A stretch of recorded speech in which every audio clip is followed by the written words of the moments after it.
Yo! Magandang umaga mga ropa. Ano-anong motor ba madalas pinapaayos sa Moto Sentro? Tara, pakinggan natin sila.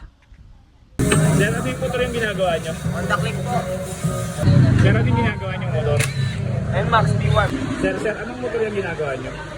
Honda Click. Sir, anong ginagawa nyo motor? Sniper 155. Sir, anong ginagawa nyo motor? Honda Click po. Sir, anong ginagawa nyo motor? Honda Beat po. Boss, ano yung ginagawa nyo motor? NMAX B2. Sir, anong motor yung ginagawa nyo? Meron tayong ano ngayon, Sniper 155R tsaka Raider F5 doon sa kabila. Thank you po.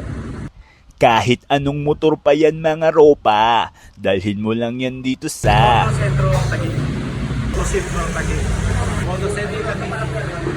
Moto Sentro Taguig. Moto Sentro Taguig. Moto Sentro Taguig.